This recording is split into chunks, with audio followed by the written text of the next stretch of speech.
architects and engineers have long been obsessed with the idea of building the tallest structure in the world.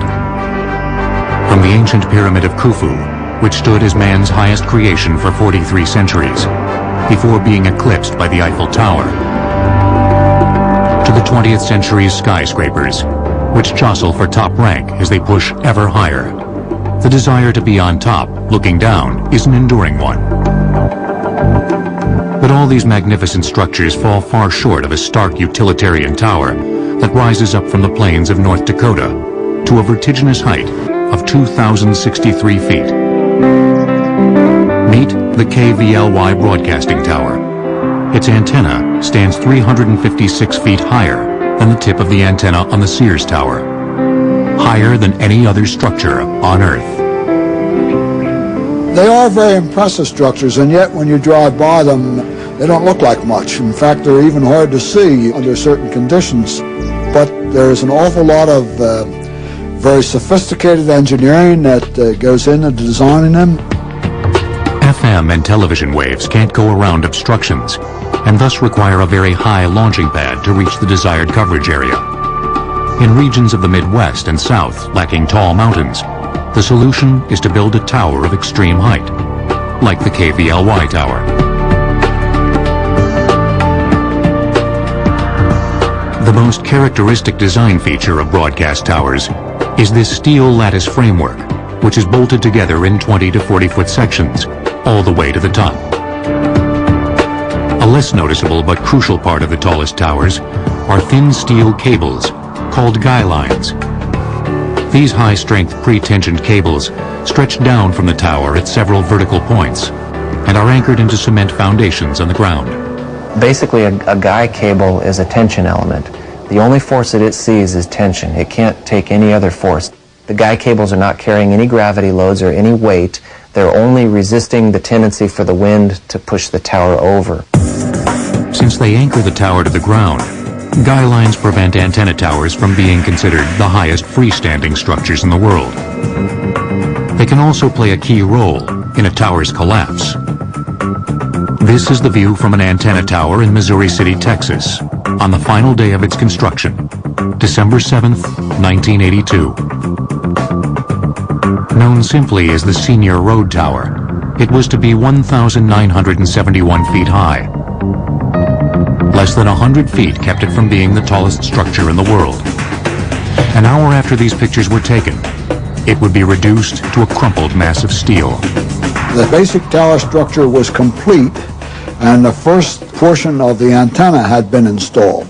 The antenna was a very large broadband antenna for multiple FM stations. It was built in two sections, each of which was about 60 feet long. And they were lifting the final section, and it was moving up the tower about halfway. The FM antenna weighed 6 tons. The 5-man rigging crew had constructed a hoisting device called a gin pole, specifically for this job. When you are building a tower, you typically cannot reach it with a crane. So if this is a tower, we hoist a gin pole up the side of it and we put it up higher than the tower. Now from the top of that, we can put something on the top of the tower.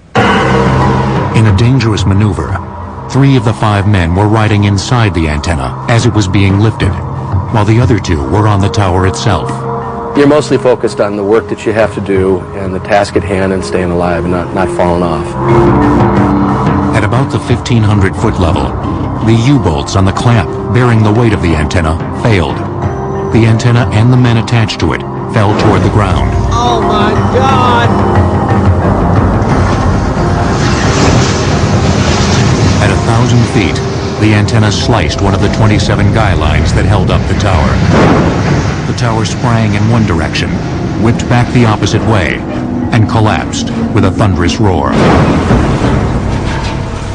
Say that one of those cables had a tension in it of, I'll say 20,000 pounds. And then you suddenly break that. So you release that kind of energy. The other cables that are still intact are pulling by that amount of force the other direction. And so they pull the tower sideways, and that causes it to buckle. The stunned contractors ran to the scene of destruction. All 5 men, were dead. Is anybody in this stuff?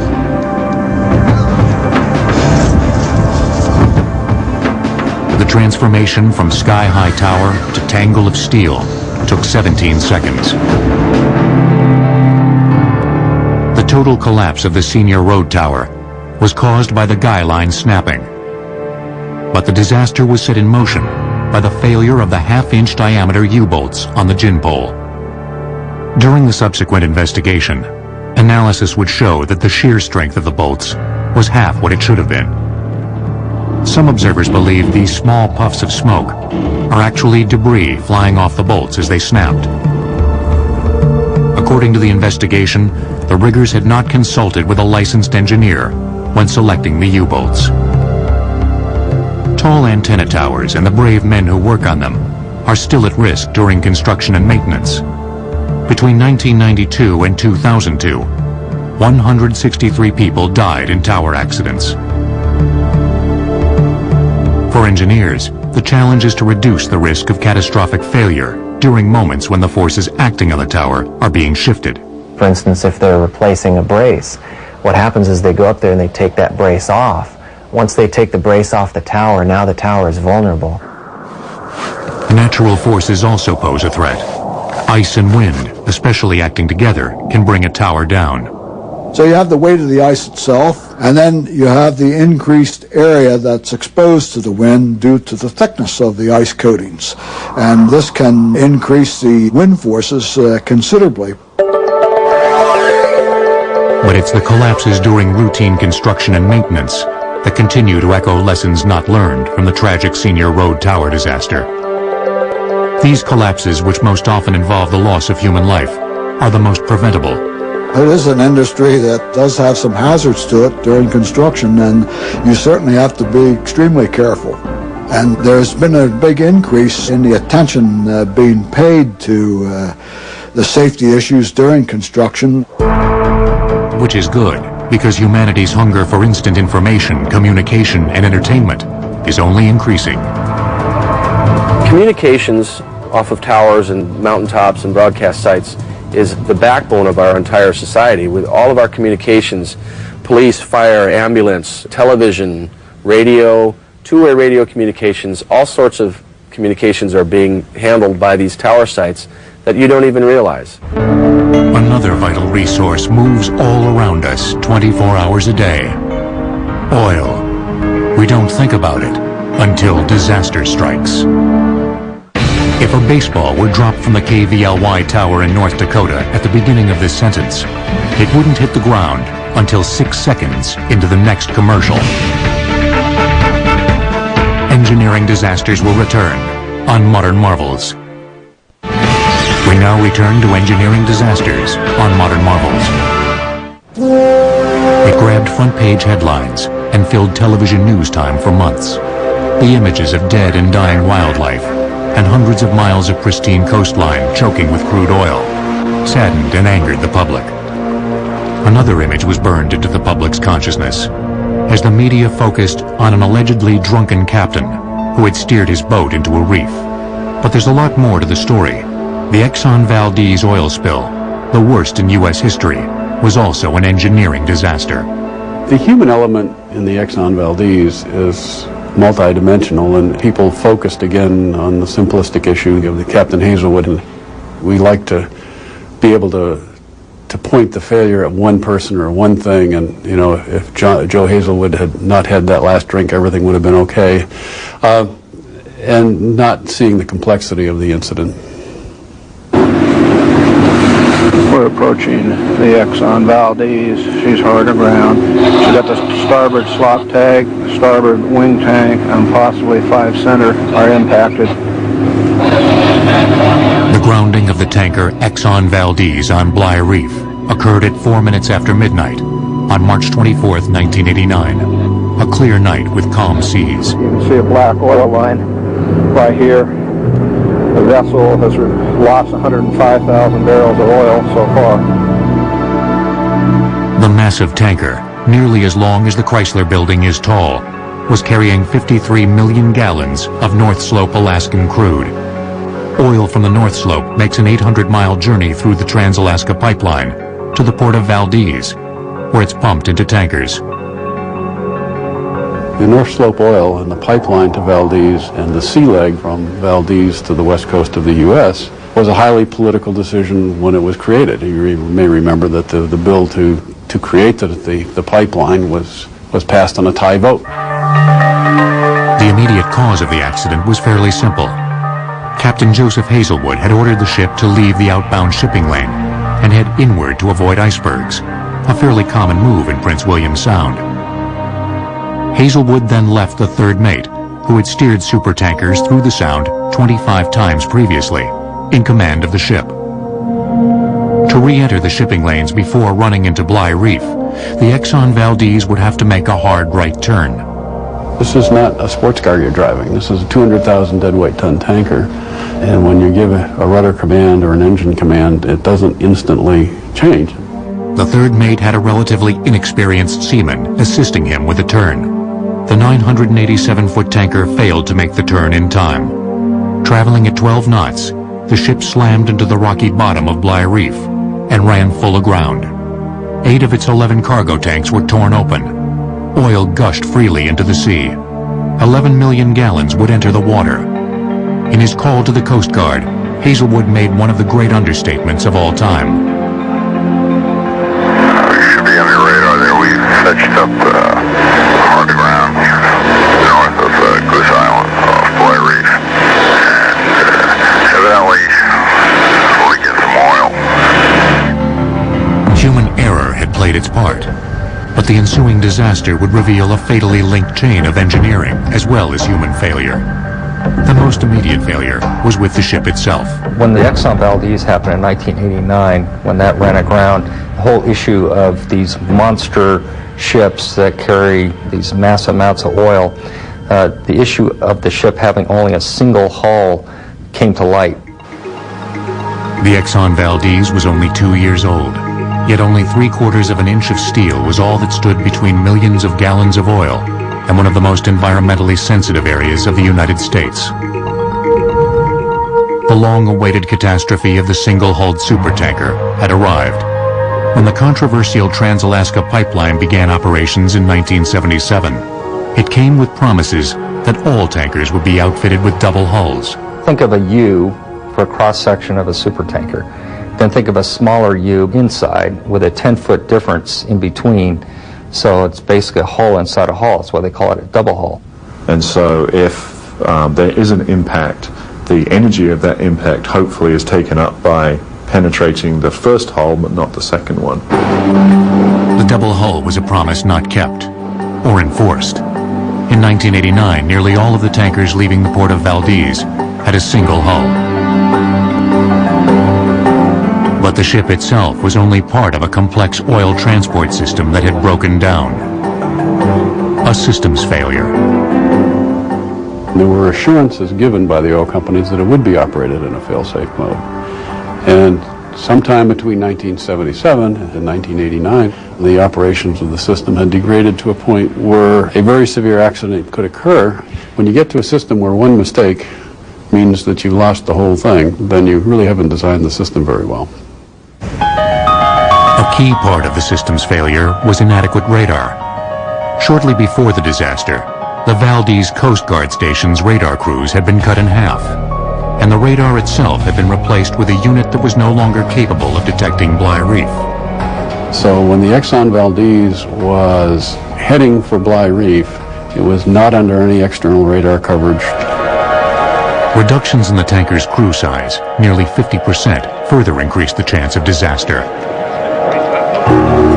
The final weak link in the chain was the spill response. If the strategy was, if you have a major oil spill, to contain it near the ship to minimize damage and then remove it from the containment, actually the response was a total failure because the oil totally escaped from the vicinity of the ship. Nearly every technology used to clean up the oil spill arrived too late and was ineffective. Many of the containment booms, large floating curtains used to corral the oil, were of the wrong type for ocean use. Some actually sank. Fishermen with buckets reportedly had better success in scooping up oil than Exxon did with skimmers, mechanical vacuums that suck up oil. And when foul weather arrived on the third day, whipping up the oil into a thick mousse-like froth, it was too late for chemical dispersants to be effective in breaking down the oil. The initial cleanup was a total failure because there was inadequate resources. The people of Alaska justifiably felt betrayed. They were told that if anything happens, we have the equipment, we have the skills to clean it up, and that was not there. It's a pristine region. If you've ever been there, Prince William Sound is incredibly beautiful.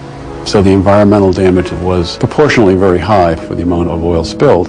Then it just became just a massive shoreline cleanup and restoration exercise, which took months and it cost a lot of money, and it's still doubtful what good that actually did.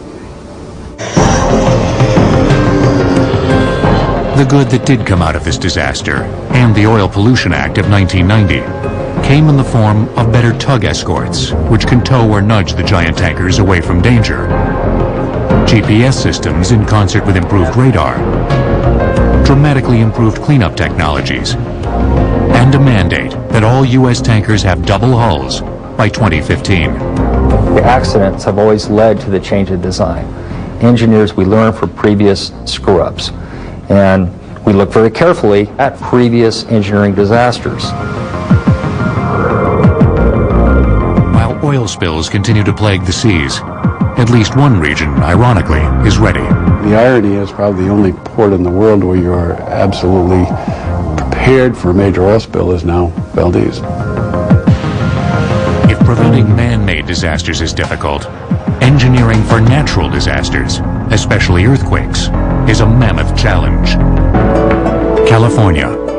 Its very name evokes the idea of a promised land. But the Golden State has always paid a price for its prime location. Raging wildfires, drought, and giant waves that batter its coast. Of all the natural disasters that plague California, the deadliest and least understood are earthquakes.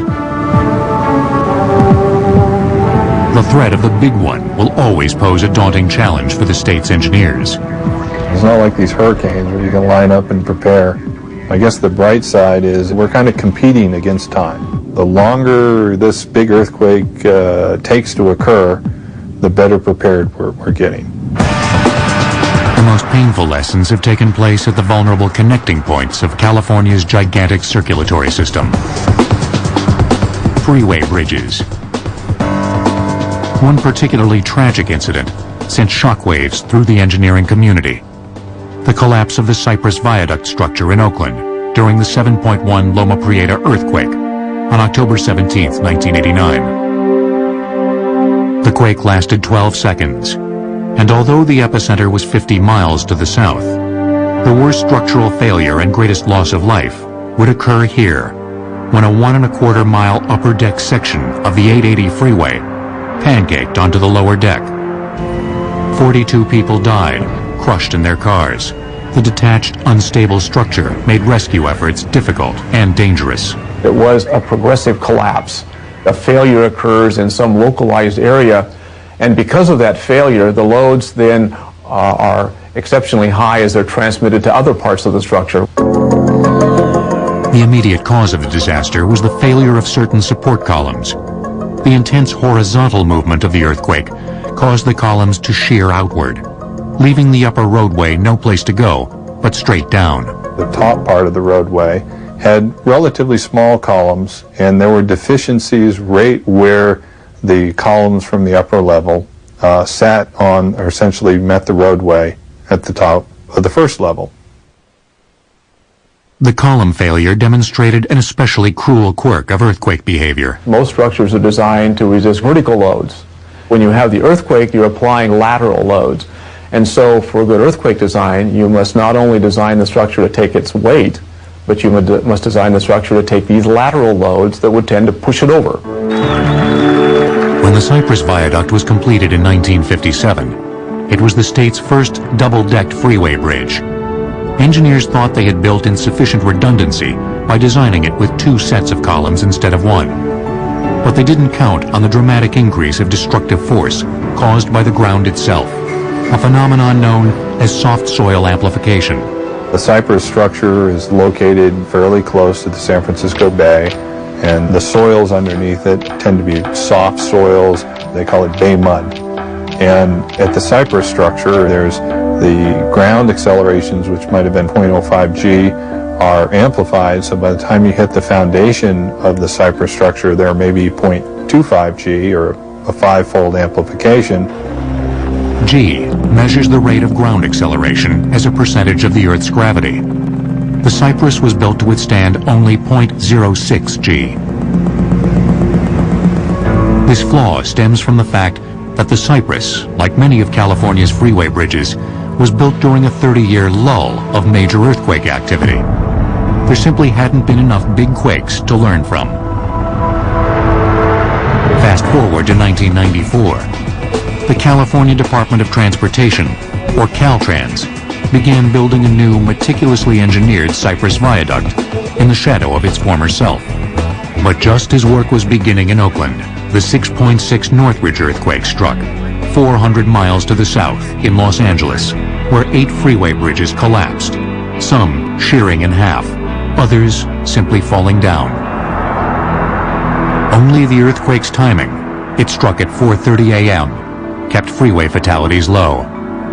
The Northridge quake brought into sharp relief the urgency of fixing California's freeways. Back in Oakland, Caltrans engineers and contractors, once again armed with hard-won knowledge, continued their work. The new Cypress structure would be an engineering achievement. It would be marked by advanced use of a fairly new concept in freeway design: flexibility, or ductility. One of the essential features of ductility is that if you exceed the strength of the structure, it doesn't fail. It can deform, but it doesn't collapse. And this is the concept which is now being put into the design of modern freeway structures. The bend but don't break concept was realized dramatically in heavily reinforced cast and steel shell, concrete piles, sunk as deep as 90 feet into the bay mud, and in vastly improved connections where the columns joined the roadway. The new Cypress Viaduct has been designed to withstand 1.8 G of peak horizontal force, or 30 times greater than its original strength.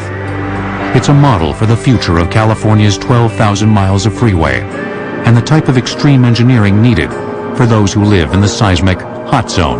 There are many, many things that have been done to improve the safety of bridges for earthquakes.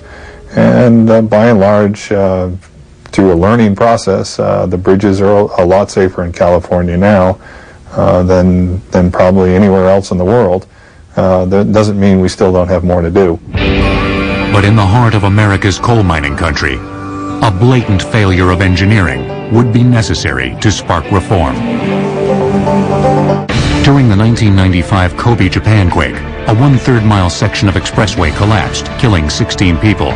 Like the Cypress structure, its failure was caused partly by the soft soil on which it was built. Engineering disasters will return. We now return to engineering disasters on Modern Marvels.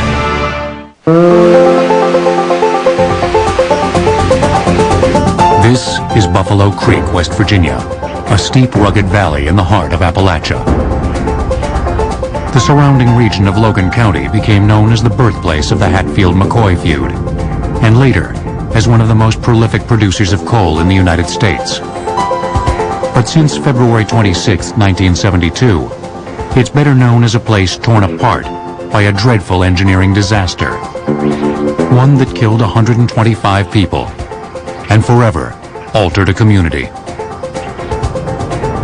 The roots of the disaster are deeply embedded in the history of coal mining. Getting coal out of the ground has always been a labor-intensive activity, and a dangerous one. Methane poisoning, cave-ins, and explosions are just some of the hazards that plague miners. In 1925 alone, 686 workers died in the mines of West Virginia. Over the decades, hard-fought gains in safety conditions and increased automation made coal mining a somewhat less hazardous job. But one aspect of the coal mining operation remained dangerously unchecked: coal waste dams. Unlike traditional dams, coal waste dams provide neither electricity nor a reservoir of potable water. They are essentially gigantic garbage dumps. You mine coal, and coal usually has some material in it that's not coal. You run it through different processes and you end up with coal, and then you end up with refuse. And these processes include the use of water. So now you have refuse you have to get rid of, and water you have to get rid of. For years, mining companies dumped the wastewater directly into streams, including Buffalo Creek. But early environmental laws put a stop to that. The companies were required to at least make an effort to try to control the wastewater from the plant. And the cheapest thing for them to do was just to build a dam across the valley. In 1960, the Laredo Mining Company built what became known as Dam No. 1, overlooking the narrow valley of Buffalo Creek. The dam was built of coal waste, also called gob, which smoldered and often caught fire due to its high carbon content. When No. 1's reservoir became filled with silt, the mining company built the larger dam, No. 2, right behind it, on soft clay soil with little shear strength. Several near failures plagued the first two dams. Dam No. 1 overtopped several times, and there were black water discharges that came into Buffalo Creek. Dam No. 2 failed. The front face of it failed and split in the middle a couple of times in the late 60s. The U.S. Geological Survey reported that the dams were in fact vulnerable to a washout. And there was evidence of foundation failure piping in both structures, and particularly in Dam No. 2. But the company went ahead and built the third dam anyway. Dam No. 3 was to be massive, 500 feet thick in the middle, stretching 465 feet across the valley, and rising 60 feet above Dam No. 2's impoundment pond. Despite the dam's size, and the fact that it was to be built overlooking a floodplain, home to several small towns, the only engineering plan was this rudimentary sketch. At the time, engineering requirements for coal dams and federal enforcement were sorely lacking. There was just one provision that said any refuse embankments and impoundments should be substantially constructed. That was it, one paragraph. The mining company's bulldozers began forming the giant face of Dam No. 3 in 1968. The coarse refuse material was not compacted. It was dumped by large trucks and then pushed into the center of the valley, out on top of the slurry that had been discharged by the previous dams. There's no way one could get compaction with that thick a layer of material being pushed forward. So there was no strength whatsoever in the material. In addition, the dam was built without proper spillways to alleviate the reservoir when it reached capacity. Such basic engineering deficiencies made a catastrophe virtually inevitable. The front face of the dam failed, I believe, in both 1969 and again in 1971. So there had been two failures of the front face of Dam No. 3 prior to February 26, 1972. Anybody with engineering knowledge knew that there were some serious problems with Dam No. 3 and its long-term stability. Despite such evidence, the Pittston Company, the dam's final owners, did not make the needed structural changes. 8 a.m., February 26, 1972. 4 years of runoff from the mine and seasonal rains had swollen the dam's reservoir to 132 million gallons. Anxious residents noted large cracks in the dam's face. The crest had become soft. The mining company officials, even though they had no real engineering knowledge, took it upon themselves to tell people that there was no danger and they should go home or stay in their homes. And it was only some local residents who actually warned their neighbors and got some people out. Somebody did call my mother and told her that there was fear, I guess, up on the creek that the dam would break. And so we kind of knew something was going on. We didn't have any clue how bad it was going to be, though.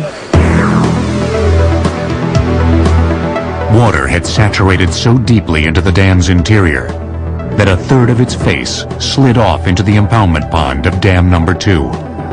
The remainder of the dam then failed catastrophically. It simply liquefied, unleashing massive amounts of energy as it overtopped Dams 1 and 2 on its unstoppable path to the valley below. The flood announced itself with loud explosions as it slammed into the smoldering gob pile that was Dam Number 1. The town of Saunders was directly below. And so within a matter of moments, the whole town of Saunders was obliterated by this mass of water and slurry. The 20-foot-high flood wave surged with 132 million gallons of water and 1 million gallons of sludge. It gained momentum from gravity and from its own increasing mass as it grabbed up mud, coal waste, and soon, houses and cars. I could see the creek and I could see all this black water coming down it, and I'm thinking we got some type of flood, and then I seen that white house float down and hit the bridge, and the house just splintered all to pieces, and the water backed up and started coming over toward where I was at. As some scrambled up the cold, muddy hillsides to escape, they looked back to see houses floating by, with people still looking out the windows. Houses that were soon smashed to bits along overpasses and railroad trestles. When the trestle started breaking, I heard a lot of people screaming. And we found out later that there were people on the trestle when it broke. The torrent of water and waste cut a 17-mile swath of destruction through the 17 small towns along Buffalo Creek before joining the Guyandotte River. It was all over by 11 a.m. 125 people died. 1,000 more were injured. 507 houses, 44 mobile homes, and 30 businesses were destroyed. 4,000 people were left homeless. It was like you had civilization one day, and then it was pure chaos the next day, and that chaos lasted for a very, very, very long time. Entire families died together. There was friends and friends of friends and relatives of relatives that died. A lot of funerals to go to. Rage followed grief. Co-operators' money and elect you politicians, and you get to Washington and you care nothing about us. As with other disasters of this scale, the Buffalo Creek Dam disaster was a shocking wake-up call to federal and state agencies. The Army Corps of Engineers and the Mine Safety and Health Administration, or MSHA, launched a comprehensive inspection of coal waste dams across the nation. We felt that we needed to have an engineering analysis of what was available and be able to tell the mining community, if you're going to build these things, here's what you got to do. Out of the horror of Buffalo Creek came a remarkable era of dam improvement, where before almost no regulations existed. MSHA and other agencies wrote detailed engineering specifications. They demonstrated how proper engineering, combined with vigilant public scrutiny, can prevent a tragedy like Buffalo Creek from happening again. Other disasters defy prediction and belief. Next, a spectacular chain of catastrophe is unleashed in Louisiana. The southern coast of Louisiana, where the water flows everywhere.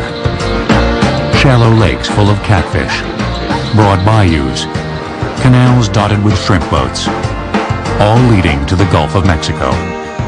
On November 20th, 1980, water would play the key role in one of the strangest and most spectacular engineering disasters ever.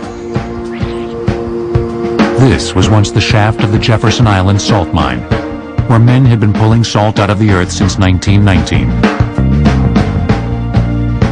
Louisiana's salt lies in gigantic underground domes, some larger than Mount Everest, which are pushed upward by the force of the heavier rock that surrounds them. Part of the Jefferson Island mine is located directly under Lake Peigneur. The mine, which was operated by the Diamond Crystal Salt Company, shared space on Jefferson Island with a lush botanical preserve known as Live Oak Gardens. There's another abundant resource deep under Lake Peigneur, one frequently found in pockets near salt domes. It's as black as the salt is white. That salt moves upward and it pierces through surrounding strata, sands, clays, and limestones. And this piercing produces faults and folds within these surrounding sediments, producing an ideal mechanism to trap oil. So it was hardly surprising that Texaco was conducting exploratory drilling close to the Jefferson Island salt mine in November of 1980. On November 20th, the two delicate underground and underwater operations, drilling oil and mining salt, collided in spectacular fashion. Well, it was a typical day in November the 20th, 1980. A nice, cool, crisp day, clear skies. People were fishing out on the lake, as they usually do. The mine was in full operation. But in the pre-dawn hours, the oil drilling crew on Lake Peigneur had run into a problem. At 500 or 600 feet, they hit salt. And they were not supposed to hit salt for another couple of 100 feet. The drill bit became stuck. The crew heard strange popping sounds. The oil rig tilted badly to one side. And at that point in time, the drillers recognized that they had a fairly serious problem on their hands. What they didn't realize is the 14-inch drill bit had punctured the roof of the salt mine at the 1,300-foot level, creating a funnel for Lake Peigneur to drain into. It was apparently the result of a simple miscalculation. It seems that there was an engineering error in the location of the Texaco well. They used a form of triangulation for determining the location, and one of the points they used for triangulating was in error. And consequently, it rotated the location of the borehole about 400 feet closer to the main mine than it should have been. 90 minutes after the drill became stuck, the drilling crew, who had wisely abandoned the tilting rig, watched in amazement from the shore as their 150-foot derrick disappeared into a lake that was less than 10 feet deep. Meanwhile, 1,300 feet below the surface of Lake Peigneur, diamond crystal miners, who had not been alerted to a problem, looked up to see something you should never see in a salt mine. Water. Water flowing through salt tends to dissolve the salt. As you increase the volume of water, you increase the volume of salt that can be dissolved. Soon it was clear. Lake Peigneur was draining through the hole bored by the drill bit and into the salt mine. As the 2.5 billion gallons of Lake Peigneur surged into the mine with 10 times the pressure of a fire hydrant, a mighty whirlpool was forming on the surface. Remarkably, thanks to well-rehearsed evacuation drills and the heroics of several miners, all 55 people in the mine managed to get out. But back on the surface, the chaos was just beginning. The whirlpool is basically a vortex of water and mud that is flowing down into a fairly confined space. And that whirlpool is basically flowing downwards under the force of gravity, pulling sediment and other materials down with it. The whirlpool's sucking force pulled heavy-duty barges toward it as their crews leapt for safety. Men watched with jaws agape as 11 barges and a tugboat disappeared into the vortex. Those are 4 fully loaded flatbed trucks spinning helplessly in the whirlpool. Enter Leonce Viator Jr., who had simply wanted to catch some fish that day. I was crazy enough to be on the lake November the 20th, 1980. So I asked my nephew to come with me on the boat, and we was going to go catch some catfish. We went. We're going to go and try our luck. But as luck would have it that day, Viator soon found himself and his 14-foot boat being yanked toward the whirlpool and certain death. When we got further down on the lake, I spotted something, an eye in the ground. To me, it measured 100 feet in diameter. And there was a lot of barges all glued to it. I didn't know what was happening. When a barge that was blocking the way was sucked into the hole, it gave Viator a narrow path to skirt the maelstrom. He gunned the motor and reached the shore with seconds to spare. Viator then tied his boat to a tree.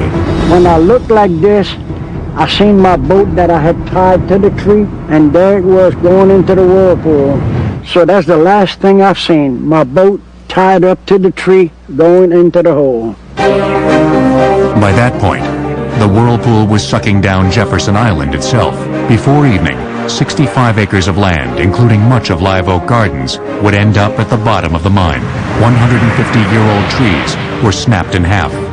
There were pecan trees that were 150 feet tall down here in this woods, and to stand there and watch them drop completely out of sight was, yeah. Along the shoreline, along the Live Oak Gardens and the Jefferson Island Mansion, you're basically seeing what are called landslides, where the ground is actually shearing and breaking apart, and gravity's pulling these blocks down into the hole. Look at this over here, look! Look at that going in there. Look at this! That house that we were standing on, all you see now is a chimney. The house sank about 30 feet. Could things get worse? Yes. Delcombe Canal, which normally flowed away from Lake Peigneur and into the Gulf of Mexico, actually reversed direction under the intense sucking power of the whirlpool. As the water rushed into the now nearly empty lake bed, it formed a 150-foot waterfall, the highest ever in Louisiana. But that's the only time the Gulf of Mexico flowed north, basically. So that's a lot of water, to fill up that hole. As the water rushed into the mine, its rapid displacement of the underground caverns shot a deafening blast of compressed air, and later, a 400-foot geyser up from the mine shaft. To see something like this, it was terrible, really. I thought it was the end of the world. It took 2 days for the canal's water to fill up the mine and Lake Peigneur. When the water pressure equalized, 9 of the 11 sunk barges popped up like corks in a bathtub. The drilling operation and the underground salt mine were complete losses.